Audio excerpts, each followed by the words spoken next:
Hello everyone, welcome to Smarty Zone. Today I am going to discuss about voltage division and current division rule.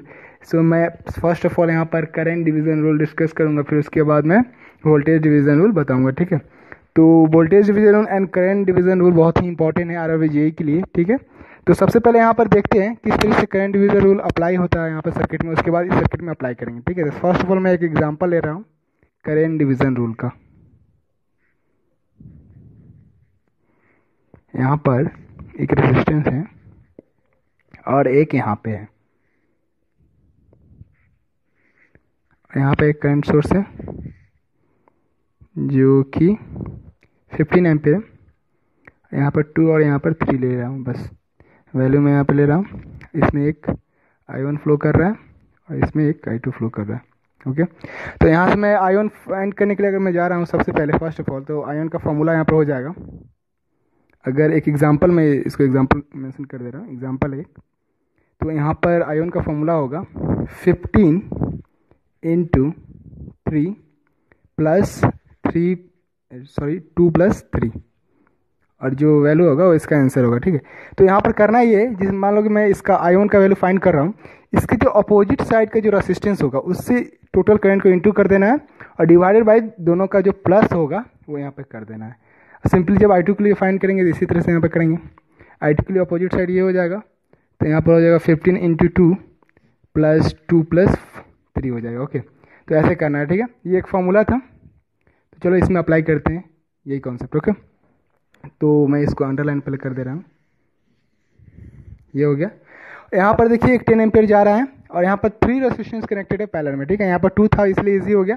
तो पहले हम लोग को sir यहाँ पर सर्किट को सिंप्लीफाई करना पड़ेगा। तो मान लो मैं इस पे सबसे पहले इसमें फाइंड करता हूँ करंट, ठीक है। एक करंट का वैल्यू ले रहा हूँ मैं यहाँ पे I3 ले रहा हूँ, और ये दोनों इन दोनों को मैं पैरेलल कर लूँगा। सबसे पहले सिंप्लीफाई करूँगा तो 2 रेजिस्टेंस आ जाएगा और दोनों का इस तरह से मैं फाइंड कर सकता हूँ। जिससे यहाँ पर 2 रेजिस्टेंस था तो ईजिली फाइंड हो गया। तो यहाँ पर मैं 2 रेजिस्टेंस लगा रहा हूँ सबसे पहले इन दोनों को। सो फर्स्ट ऑफ ऑल मैं इन दोनों को पैरेलल करूँगा। तो पैरेलल करने का सबसे पहले फॉर्मूला मैं यहाँ पर लिख रहा हूँ, R1 पैरेलल R2 कर लेता हूँ, और यहाँ पर हो जाएगा पैरेलल 2 इंटू 5 और नीचे में हो जाएगा 25 हो जाएगा, दोनों को प्लस करेंगे तो। और यहाँ पर आ जाएगा 4 ओम आ चुका है यहाँ पर, दोनों को पैरेलल किए तो। अब ये एक और मैं नया सर्किट यहाँ पर ड्रॉ कर रहा हूँ, न्यू सर्किट मैं यहीं पे ड्रॉ कर रहा हूँ, न्यू सर्किट, ओके। मैं यहीं पे न्यू सर्किट ड्रॉ कर लेता हूँ, ये हो गया। और यहाँ पर हो गया 4 एम्पियर और यहाँ पर भी हो गया 4 एम्पियर हो गया। यहाँ पर एक करंट फ्लो कर रहा है, ये है यहाँ पे 10 एम्पियर, ओके। तो यहाँ पर 4 एम्पियर और ये 10 एम्पियर, यहाँ पर 4 ओम हो गया। और अगर रेजिस्टेंस का वैल्यू सेम हो पैरेलल में तो करंट इक्वली डिवाइड होता है, ठीक है। अगर यहाँ पर वैल्यू चेंज होता है तो फिर हम लोग को फाइंड करना पड़ता है इस फॉर्मूला से। तो अगर देखो आप यहाँ पर तो करंट का वैल्यू दोनों में सेम है, यहाँ पर रेजिस्टेंस का वैल्यू दोनों में सेम है, तो करंट होगा सेम फ्लो 5 एम्पियर, और यहाँ पर भी जाएगा 5 एम्पियर जाएगा, दोनों में होगा सेम करंट यहाँ पर फ्लो। अगर आप चाहो तो फॉर्मूला पर यूज़ भी कर सकते हो। फॉर्मूला यहाँ मैं I1 का वैल्यू फाइंड कर रहा हूँ पहले, तो इसका फॉर्मूला अगर मैं यूज़ कर रहा हूँ 10 इंटू 4 हो जाएगा और नीचे में हो जाएगा 8। अब इसको कैंसिल आउट करोगे तो आ जाएगा 5 एम्पियर। सिमिलरली इसमें भी ये हो जाएगा, क्योंकि रेजिस्टेंस का वैल्यू दोनों में ऐसे सेम, तो यहाँ पर आ जाएगा वैल्यू सेम। तो चलो अब यहाँ पर चलते हैं। यहाँ पर 5 एम्पियर पता चल चुका है, इसका भी करंट 5 एम्पियर, और यहाँ पर मैं 5 एम्पियर मेंशन कर दे रहा हूँ क्योंकि इसका करंट मुझे पता चल चुका है 5 एम्पियर करंट डिवीजन रूल से, ओके। और यहाँ पर क्या है, इन दोनों का करंट, यहाँ पर तो दोनों रेजिस्टेंस को पैरेलल किए हैं, तो यहाँ पर पैरेलल करने के बाद ही ये आया है, ठीक है। इन दोनों का जो करंट है वो 5 एम्पियर है, ओके। इन दोनों का करंट टोटल करंट है 5 एम्पियर है, ओके। तो 5 एम्पियर दोनों में कैसे डिवाइड हो रहा है, यहाँ पर कितना जाएगा और यहाँ पर कितना डिवाइड होगा देखते हैं। तो फर्स्ट ऑफ ऑल मैं यहाँ पर इन दोनों का टोटल करंट होगा वो 5 एम्पियर होगा। तो दोनों में कैसे डिवाइड हो रहा है, सबसे पहले मैं ये फॉर्मूला यहाँ पर लिख लेता हूँ। I1 मुझे यहाँ पर I2 अगर फाइंड करना है, ठीक है, इसमें जो करंट फ्लो कर रहा है वो फाइंड करना है, तो मैं अपोजिट साइड का ब्रांच लूँगा, अपोजिट साइड का ये ब्रांच लूँगा। तो मैं यहाँ पर I2 अगर फाइंड कर रहा हूँ, सिंपली बात है I2 फाइंड कर रहा हूँ, तो यहाँ पर क्या होगा, ये होगा 20 और ये हो जाएगा इंटू 5, नहीं सॉरी यहाँ पे हाँ 5 होगा क्योंकि टोटल करंट 5 है, और यहाँ पर हो जाएगा 25, दोनों को प्लस करेंगे 25 होगा, और आंसर आ जाएगा 4 एम्पियर। मतलब इसका मतलब यहाँ पर इस मीन्स यहाँ पर जो करंट फ्लो करेगा इट्स मीन्स 4 एम्पियर यहाँ पे फ्लो कर रहा है। तो यहाँ पर 4 एम्पियर फ्लो कर रहा है तो यहाँ पर क्या 1 एम्पियर फ्लो करेगा, क्योंकि अगर यहाँ पर 5 एम्पियर था तो 4 एम्पियर इसमें आ गया, तो यहाँ पर क्या 1 एम्पियर ही फ्लो करेगा। अगर आप यहाँ पर फॉर्मूला पर जाना चाहो तो जा सकते हो। इसको मैं I1 मेंशन कर दे रहा हूँ। I1 मेंशन करने के बाद अगर मैं फॉर्मूला लगा रहा हूँ तो टोटल करंट है हम लोगों का 5 और यहाँ पर है टोटल इसका करंट है 5 और यहाँ पर ये है 5। ओके, और नीचे में क्या आ जाएगा, दोनों को प्लस करेंगे तो 25, ये भी हो गया 25, तो आएगा 1 एम्पियर आ गया। ठीक है, तो ऐसे मैंने करंट डिवीजन रूल यहाँ पे अप्लाई किया और आंसर आ गया मेरा, ये आ गया नंबर 1 करंट मेरा, नंबर 3 करंट यहाँ पे आया, नंबर 1 यहाँ पे आया 1 एम्पियर और नंबर 4 यहाँ पे आ गया 4 एम्पियर। तो ये होगा इसका आंसर। यहाँ पर मैंने करंट डिवीजन रूल से सॉल्व किया। और अगर मैं चाहूँ तो एक और कॉन्सेप्ट, नया कॉन्सेप्ट मैं यूज़ कर सकता हूँ जो बहुत ही फास्ट ट्रिक होगा। चलिए आप ट्रिक की बात करते हैं यहाँ पर। ओके, तो मैं यहाँ पर ट्रिक की बात करूँगा पहले। सो यहाँ पर मैं बात करूँगा ट्रिक्स की। तो अगर न्यू ट्रिक्स में मेंशन कर रहा हूँ पहले, न्यू ट्रिक्स। ओके, तो अब यहाँ पर ट्रिक्स के थ्रू जाते हैं। ठीक है, यहाँ पर मैंने करंट फाइंड किया फर्स्ट ऑफ ऑल 5 एम्पियर किया। Okay, current division rule apply किया, दोनों को पैरेलल किया और यहाँ पर मैंने करंट फाइंड कर लिया। और यहाँ पर अब करंट जा रहा है 5 एम्पियर, तो मैं इसके क्रॉस वोल्टेज ड्रॉप फाइंड कर सकता हूँ bye Ohm's law.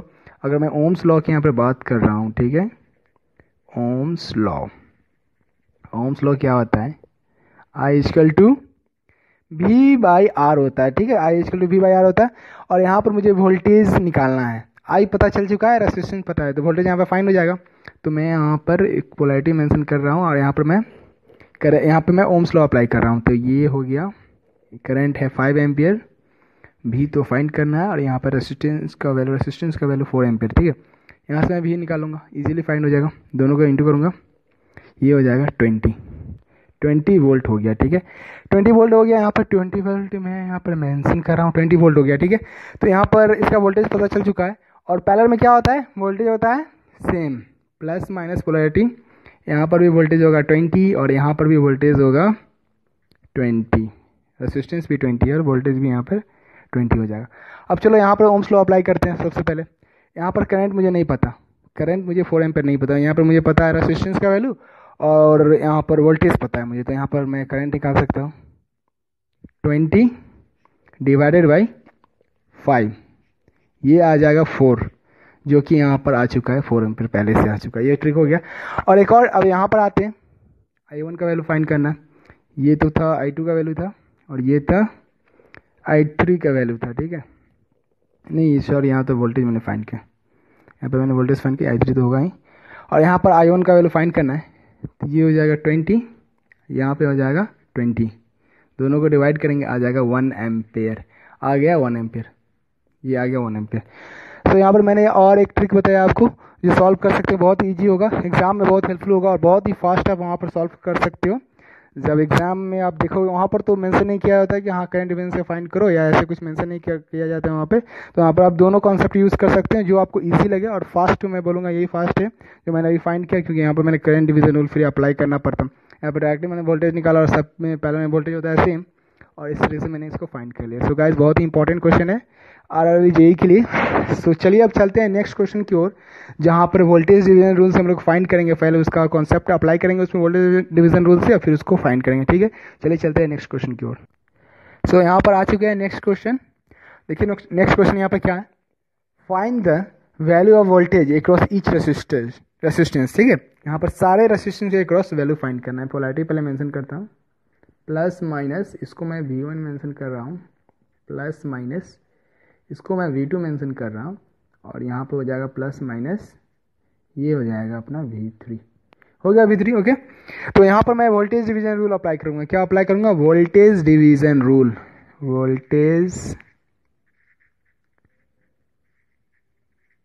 Division rule. Okay, voltage division rule से मैं इन तीनों वैल्यू, वोल्टेज का तीनों वैल्यू मैं फाइंड करूँगा। तो चलिए पहले चलते हैं एक एग्जाम्पल की ओर। एग्जाम्पल पहले इंपॉर्टेंट ही क्लियर होना, उसके बाद मैं इसमें अप्लाई करूँगा एग्जाम्पल का कॉन्सेप्ट, तो फिर आपको बहुत ही ईजी हो जाएगा। ओके, तो सबसे पहले मैं चलता हूँ यहाँ पर एग्जाम्पल की ओर। ये हो गया मेरा एग्जाम्पल, 2 ही रेसिस्टेंस ले रहे हैं, यहाँ पर 3 है, और यहाँ पर हो जाएगा ऐसे, जस्ट फॉर्मूला जानने के लिए। इसको मैं R1, इसको मैं R2 मेंशन कर दे रहा हूँ, और यहाँ पे हो जाएगा V। ओके, तो मान लो मुझे इसके अक्रॉस वोल्टेज ड्रॉप फाइंड करना है, ठीक है, R1 के अक्रॉस V1 इसको मैं मेंशन कर रहा हूँ, इसको मैं V2 मेंशन कर देता हूँ। तो इसका फॉर्मूला क्या होगा? इसका फॉर्मूला बहुत सिंपल होगा। वहाँ पर जैसे मैंने अप्लाई किया था करंट डिवीजन रूल, वो पैरेलल में हमेशा करंट डिवीजन रूल अप्लाई होता है, और यहाँ पर सीरीज में जो होता है वोल्टेज डिवीजन रूल अप्लाई होता है, क्योंकि पैरेलल में वोल्टेज होता है सेम और करंट भी होता है सीरीज में सेम। ओके, तो चलो यहाँ पर मैं अप्लाई कर रहा हूँ वोल्टेज डिवीजन रूल। तो सबसे पहले मैं यहाँ पर V1 फाइंड करूँगा अगर, तो यहाँ पर रूल होता है, फॉर्मूला मैं इसका बता रहा हूँ आपको। यहाँ पर ये हो जाएगा R1, जिसके क्रॉस निकालना है इसमें उससे मल्टीप्लाई कर देंगे टोटल वोल्टेज का, ठीक है। इसलिए यहाँ पर टोटल वोल्टेज है, तो R1 को मैंने मल्टीप्लाई किया क्योंकि मुझे एक इसके क्रॉस वोल्टेज चाहिए V1, तो इसलिए मैंने इसे मल्टीप्लाई कर दिया, और नीचे में दोनों का ऐड कर देंगे। टोटल रेजिस्टेंस जो होगा वही हो जाएगा नीचे में डिवाइडेड बाय, तो ये हो गया फॉर्मूला, और जो वैल्यू आएगा वो यहाँ पर V1 का वैल्यू होगा V में, ठीक है। यहाँ पर हो चुका है। और V2 के लिए सिमिलरली इसी अप्लाई यहाँ पर उसी तरह से सिमिलरली अप्लाई करेंगे V2 के लिए। अगर V2 को मैं अप्लाई कर रहा हूँ, V2 के लिए यहाँ पर क्या होगा? अगर मैं V2 के लिए अप्लाई कर रहा हूँ तो यहाँ पर हो जाएगा V इंटू R2, यहाँ पर हो जाएगा R1 प्लस R2। आ गया सेम, ये हो चुका है सेम, ठीक है।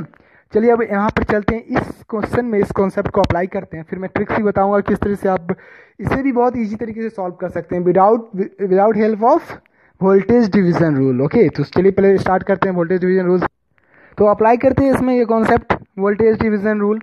तो यहाँ पर अगर देखिए मुझे V1 फाइंड करना है, फर्स्ट ऑफ ऑल मैं V1 फाइंड करने के लिए जा रहा हूँ, तो V1 का फॉर्मूला यहाँ पर हो जाएगा, अगर मैं इसके अकॉर्डिंग जा रहा हूँ तो टोटल वोल्टेज यहाँ पर मेंशन है, टोटल वोल्टेज दिया हुआ है 50। ओके, और मुझे जिसके क्रॉस निकालना है उससे मल्टीप्लाई करना है ना, तो यहाँ पर ये 5 ओम रेसिस्टेंस है। ओके, 5 ओम रेसिस्टेंस हो गया वहाँ पर। और यहाँ पर अगर मैं बात करूँ तो नीचे में सबका प्लस हो जाएगा, टोटल रेसिस्टेंस 5 + 5 + 3, और ये आंसर आपका आ जाएगा, ये ऊपर आ गया 250 और नीचे आ जाएगा 13, और आंसर आ जाएगा यहाँ पे 19.2 वोल्ट, ठीक है। ये V1 आ चुका है। अब चलो इसी तरह से इसमें V2 फाइंड कर लेते हैं, क्या होगा V2 फाइंड कर लेते हैं।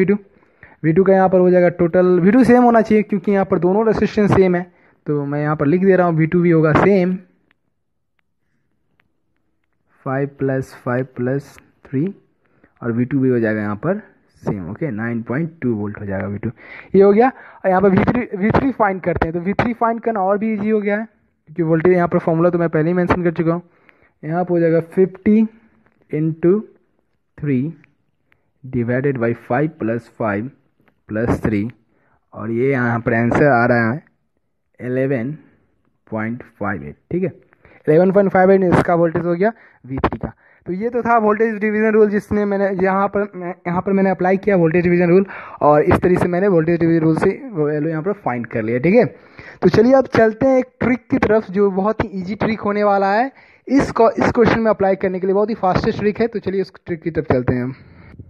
तो यहाँ पर मैं ट्रिक्स की बात कर रहा हूँ, तो अगर मैं ट्रिक्स की बात करूँ तो मैं इसको सॉल्व करूँगा with the help of Ohm's law. Okay, तो ओम्स लॉ बहुत इंपॉर्टेंट होता है, पहले भी मैंने आपको बताया है, बहुत ही ओम्स लॉ इंपॉर्टेंट होता है, तो मैं इसको सॉल्व करूँगा। तो फर्स्ट ऑफ ऑल मैं इसमें एक करंट फाइंड करना चाह रहा हूँ, टोटल करंट, ठीक है। सीरीज में करंट होता है सेम, और मैं टोटल करंट सबसे पहले फाइंड करूँगा यहाँ पर, ठीक है। तो सबसे पहले मुझे क्या चाहिए, यहाँ पर RTH चाहिए, क्योंकि अगर मैं टोटल करंट यहाँ पर फाइंड कर रहा हूँ तो फॉर्मूला हो जाएगा मेरा V डिवाइडेड बाई RTH हो जाएगा। ओके, तो टोटल वोल्टेज यहाँ पर 50 दे चुका है, टोटल वोल्टेज यहाँ पर मैं फाइंड कर रहा हूँ, टोटल वोल्टेज यहाँ पर 50 है। और अगर आप मेरे चैनल पर नए हैं तो सब्सक्राइब कर दें और बेल आइकन को प्रेस कर लें फॉर मोर अपडेट्स, क्योंकि मैं इसी तरह के ट्रिक्स एंड टिप्स लाते रहूँगा आपके लिए, और बहुत सारे क्वेश्चन भी लाते रहूँगा जो RRB JEE के लिए बहुत ही इंपॉर्टेंट है, ठीक है। तो बेल आइकन को प्रेस जरूर करें, और लाइक करें, सब्सक्राइब करें और शेयर भी कर लें। ओके गाइस, तो चलिए चलते हैं इस ट्रिक की तरफ। तो यहाँ पर मैं ओम्स लॉ अप्लाई कर रहा हूँ, बाय ओम्स लॉ अगर मैं जा रहा हूँ ओम्स लॉ, तो यहाँ पर RTH फाइंड करना है मुझे। तो RTH तो बहुत सिंपल हो जाएगा यहाँ पर, क्योंकि सारे रेसिस्टेंस जो है वो क्या है, सीरीज में है। अगर रेसिस्टेंस सीरीज में है तो क्या करेंगे, सबको ऐड कर देंगे, ठीक है। तो मैं यहाँ पर RTH अगर फाइंड कर रहा हूँ तो रेसिस्टेंस यहाँ पर क्या है, सीरीज में है, 5 + 5 3, ये हो जाएगा 13, जो यहाँ पर ऑलरेडी यहाँ पर 13 आ चुका, तो ये हो गया 13, ठीक है। और यहाँ पर मैं अगर अप्लाई करूँ तो यहाँ पर 50 है, और ये हो जाएगा 13 हो जाएगा। ओके, यहाँ पर 13 हो चुका है, मैं यहाँ पर कैंसिल आउट करूँगा और टोटल करंट का वैल्यू मुझे यहाँ पर मिलने वाला है। सो सबसे पहले यहाँ पर तो यहाँ पर आंसर आएगा, बहुत ही अच्छा आंसर आएगा 3.8 8.84। ओके, तो आंसर आ चुका, सॉरी करंट का वैल्यू आ चुका है 8.34 एम्पियर। तो मैं यहाँ पर करंट मेंशन कर दे रहा हूँ आपको, ये हो गया 3.84 एम्पियर हो गया, ठीक है। और यहाँ पर देखो अब क्या होगा, यहाँ पर मैं ओम्स लॉ अप्लाई करूँगा और हर एक रेसिस्टेंस का मैं वोल्टेज फाइंड कर सकता हूँ यहाँ से, क्योंकि बहुत ही ईजी हो गया है। यहाँ पर करंट मुझे पता है, क्योंकि करंट सीरीज में होता है सेम, तो ये बहुत ही ईजी हो जाएगा। तो यहाँ पर मुझे करंट पता चल चुका है, कितना आ चुका है 3.84 एम्पियर, और यहाँ से मैं वोल्टेज फाइंड कर सकता हूँ क्योंकि यहाँ पर रेसिस्टेंस मेंशन है, ठीक है। तो चलो मैं यहाँ पर वोल्टेज फाइंड कर रहा हूँ V1। अगर मैं V1 का फाइंड कर रहा हूँ तो यहाँ पर आंसर सेम आना चाहिए, क्योंकि यहाँ पर मैं कॉन्सेप्ट अलग है पर आंसर सेम आएगा। देखिएगा आप यहाँ पर हो जाएगा, ये कितना हो जाएगा 5 × 3.84, क्या आएगा, दोनों को मल्टीप्लाई करोगे तो 9.2। ये देखिए पहला आंसर आ चुका है। तो ये था सिंपल ट्रिक। और देखो अब V2 में मैं कैसे अप्लाई करूँगा, ये तो आ चुका है। अब देखो V2 में कैसे अप्लाई करूँगा, V2 तो सेम ही हो जाएगा, यहाँ पर जैसे सेम था वैसे ही सेम हो जाएगा, दोनों को मल्टीप्लाई करोगे आ जाएगा आंसर बिल्कुल सेम, यहाँ पर वोल्ट में आ गया दोनों सेम। अब चलो चलते हैं थर्ड वोल्टेज की तरफ। तो थर्ड वोल्टेज मैं कहाँ पे फाइंड करूँ, नीचे फाइंड करता हूँ, ठीक है। तो V3, सो यहाँ पर V3 का वैल्यू फाइंड करना है। तो यहाँ पर देख सकते हैं सीरीज में होता है करंट सेम, तो यहाँ पर भी करंट क्या फ्लो कर रहा है, ये फ्लो कर रहा है 3.84। और यहाँ पर बहुत ही ईजी हो जाएगा, जब ओम्स लॉ में अप्लाई कर रहा हूँ यहाँ पर अगर V3 में, यहाँ पर V3 का वैल्यू फाइंड करना है मुझे, तो रेसिस्टेंस इंटू हो जाएगा करंट वैल्यू का, यहाँ पर वोल्टेज का फॉर्मूला होता है। तो यहाँ पर मैं लिखूँगा 3 × 3.84, और यहाँ पर आंसर आने वाला है सेम 11.58। देखिए आंसर आ गया बिल्कुल सेम। तो ये था बहुत ही इजी ट्रिक, जब आप without with the help of voltage law आप यहाँ पर फाइंड कर सकते हैं तीनों वोल्टेज, ठीक है। दिस 3 आर वोल्टेज, ये बहुत ही ईजी हो जाएगा फाइंड करना। अगर आप चाहो तो फाइंड कर सकते हो इस ट्रिक से भी, और अगर आप चाहो तो वोल्टेज डिवीजन रूल भी अप्लाई कर सकते हो, बट ये थोड़ा लेंदी हो जाएगा। अगर आप वोल्टेज डिवाइजन रूल यहाँ पर अप्लाई करोगे थोड़ा सा लेंदी होगा, बट वो भी बहुत ही सिंपल है। और यहाँ पर करंट अगर फाइंड कर लोगे तो और इजी हो जाएगा, ठीक है। तो ये था मेरा ट्रिक्स जो आप ओम्स लॉ की हेल्प से फाइंड कर सकते हो वोल्टेज। तो अगर आपको ये वीडियो अच्छा लगा तो लाइक कर दे, सब्सक्राइब कर ले और बेल आइकन को प्रेस जरूर करें for more updates guys. Good bye and stay tuned with Smarty zone.